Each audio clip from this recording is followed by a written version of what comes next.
What are some of the things that the Children's Institute is devoted to doing? So we do a lot of services for children and families. We have an enormous preschool program that includes home visitation.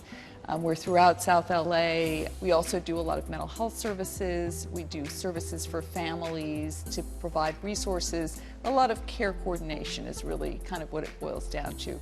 We work with very vulnerable populations like transition age foster youth who are aging out of the system.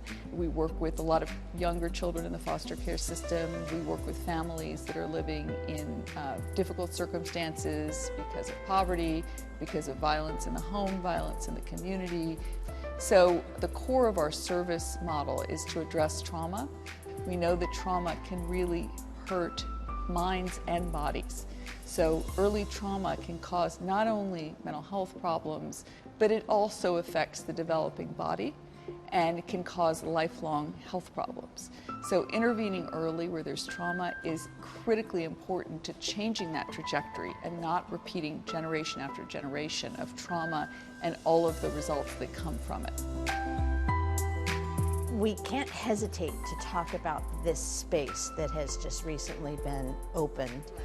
What was the necessary elements that had to come into play to make this place, and what is it hoping to do? Well, you know, we were just talking about all of the things that you need to recover from trauma. Sure. And one is hope. And to me, certainly to Frank Gehry, who designed the building, light is hope.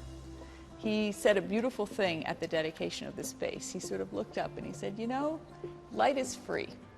And all you need to do is poke some holes and let the light in.